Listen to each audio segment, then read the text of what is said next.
Every tax season, thousands of accounting students prepare to do something incredible: help low-income taxpayers file their returns completely free of charge. But this wasn't always the norm. Back in 1971, CPA and Cal State Northridge professor Gary Iskowitz saw predatory preparers taking advantage of vulnerable communities, and he decided to do something about it. With just 5 students, he launched a grassroots initiative to provide honest, free tax help. Today, that single idea has grown into a massive national Internal Revenue Service program known as VITA, Volunteer Income Tax Assistance. Operating out of nearly 10,000 sites across the United States, VITA provides both an invaluable community service and a powerful, hands-on learning experience for students. I'm thrilled to sit down with the architect of it all, Gary Iskowitz, to hear how it started. Let's dive in. I'd love to just take you back to the 70s when you got going with this idea. And what was it that first got you thinking, I need to address an issue? What was that issue, and what was your initial idea of how to solve that problem? Well, we have to go back maybe a few years earlier, because when I was graduating from Cal State Northridge, I was going to go to work for Arthur Anderson, accepted a job with a CPA firm, big CPA firm. And one of my professors said, no, park your ego at the door, go to work for the Internal Revenue Service. My response was, why would I want to work for the government? All my friends are going to CPA firms. He said, you'll surpass all of them in the future because you get the IRS experience. It proved to be true. So then I was in the graduate program at Northridge and an internal revenue agent. And I saw that there's a lot of abusive tax preparers in the San Fernando Valley, Colima, around Los Angeles.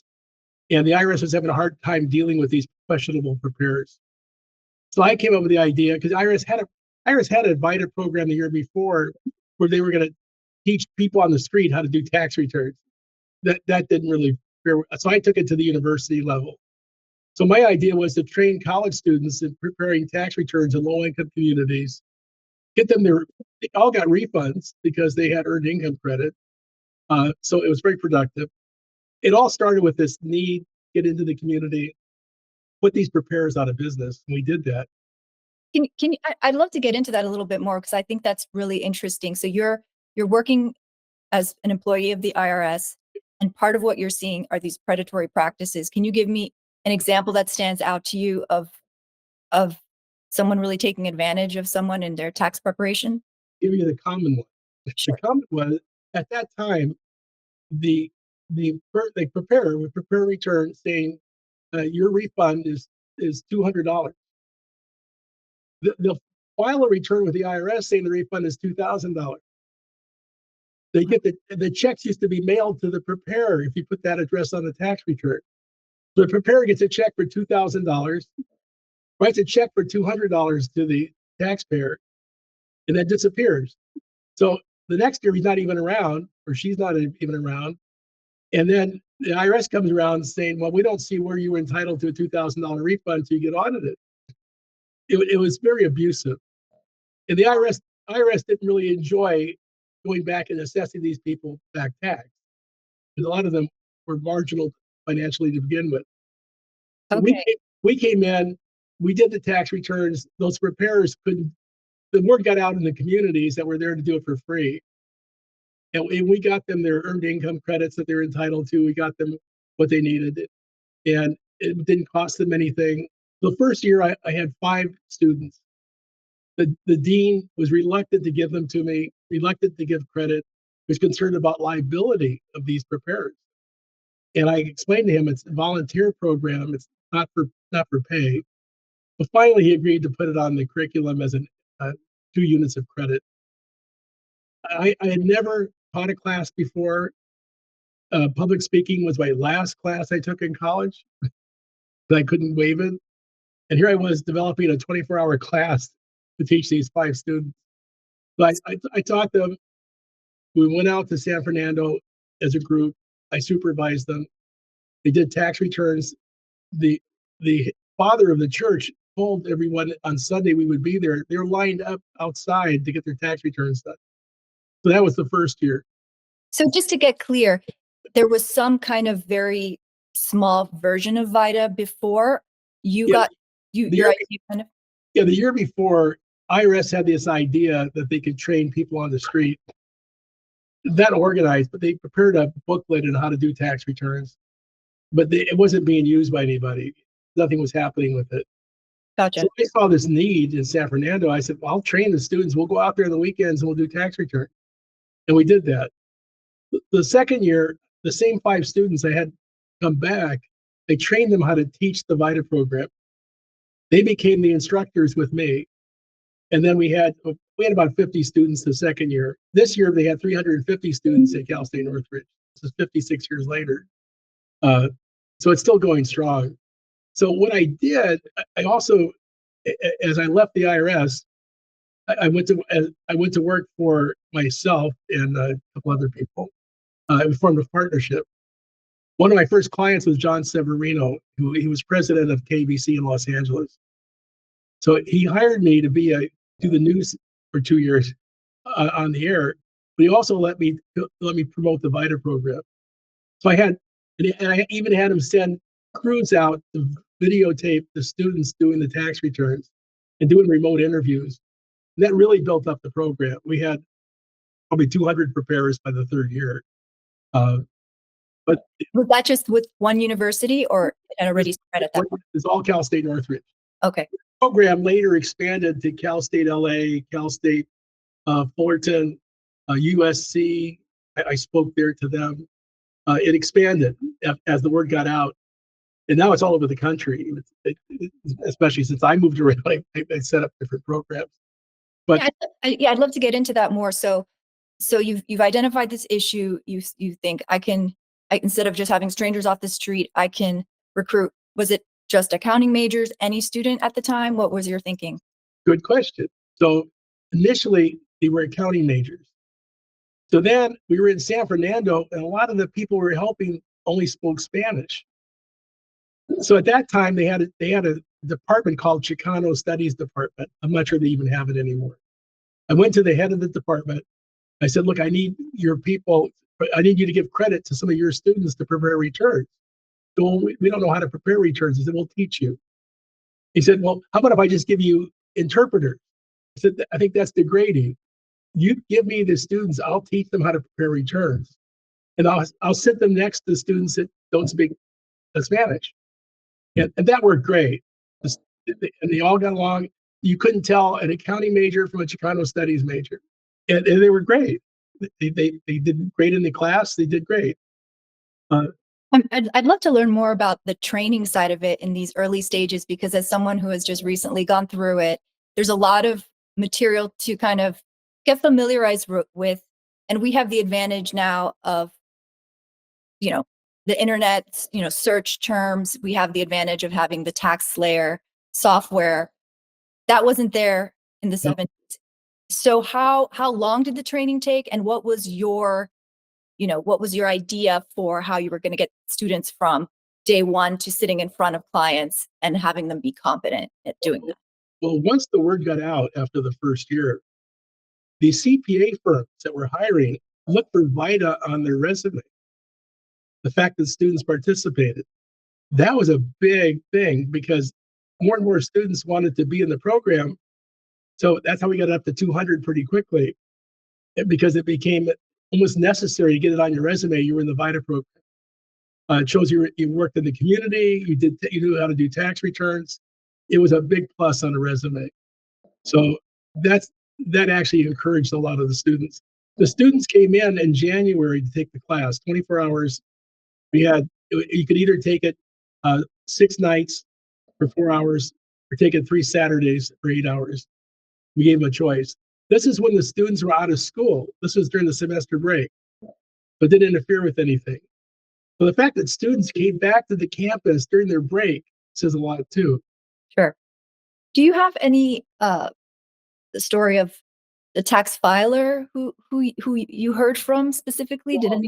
I've had a lot of those, but I mean, in San Fernando, I remember students coming up to me after preparing a return saying, how does this guy live on making, he has 5 children, he's making $10,000 a year.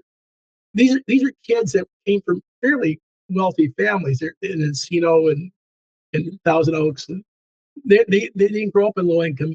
Most of them did not grow up in a low income community. This is their first exposure to how people have to suffer to get by. And I thought that's part of the education. So students have commented, and more than one, about being surprised at how these people make it and how they have such a positive attitude in life. And I think that's been a great part of the experience. I think you've probably seen some of that preparing returns. You kind of wonder, how do these people make it on that? It's so you hear in LA where you see people making tens of millions of dollars and someone making 10,000. Well, it just makes that tax refund more important than ever. Every penny counts. So if you can help to that end, then it's life-changing for a lot of people. Yes, because some of those refunds are $5,000-$6,000. Yeah. Yeah. That's nice. For them, it is. For sure. I once talked to a minister at the church. He was upset with my ex-wife go to his church. I wouldn't go. I go bike riding on Sundays. I told him I'm with God. God's with me. I'm on my bike. Anyway, he didn't buy that, but he said I should be in church on Sunday. He said, your church has a lot of hypocrites. I said, what do you mean? Well, Thanksgiving comes and everybody goes out and they get cans put together and a turkey put together. They deliver it to a low-income family. That's nice. How about the other 365 days a year? How about helping them then? Why just one day everybody pats themselves on the back? And then the reason I brought it up, my ex-wife, I got an award from the Commissioner of Internal Revenue Service for setting up the VITA program. So I brought the award home. My ex-wife, she's ex, said, we don't award people. We don't recognize people who recognize God. Like it was nothing. Just forget about it. I stuck it in my car and took it back to the office. But then I told him, I said, here we have a program helping people with refunds, $5,000, $6,000, $7,000 in refunds. And she's poo-pooing the commissioner's award. I said, right. The program is helping all these people, not just the 1 day a week, 1 day a year. Anyways, when I got done with him, he said, I got to go back to the church. Can't get out of there fast enough. But because this is the way to help people. Right. It's true. It's true help. One of the few programs in the universities where you actually give back to the community. Well, as we wrap up, I'd just love to ask you, just finally, one last thought. What are you most proud of? What comes to mind as a thought from your experience, all your years, all your dedication, all your time? Other than my grandkids and my wife, sure. Work-wise, I think just looking back on it, all the things I've done, just looking back at all these people I knew and that worked with. Regis Philbin, you go onto our website, you'll see Regis talks about my 30 years with him. We've been fortunate, but my IRS experience has resulted in all these things happening to me. The teaching, the clients, all of it. Even being on the Giants board originally came from a relationship because of the IRS. So while I was graduating, my friend said, "Are you kidding me? You're going to go to work for the government?" They kind of played it down, but I'm glad I didn't listen to them. So try to find something that you think would be interesting that could impact you long term. You might be surprised. You might find something that really interests you. Yeah, and you never know where it's going to lead.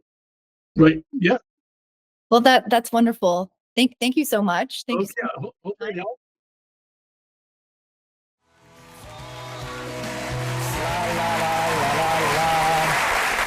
Every time this year, my tax guy from Los Angeles comes in. I've been with him for many 30 years now. It's a very important time But of he year. comes in with his wife, and I think you recall that the wife's sister is always there. Yes, always She with them. never leaves them alone. Nor should she. Well, I guess not.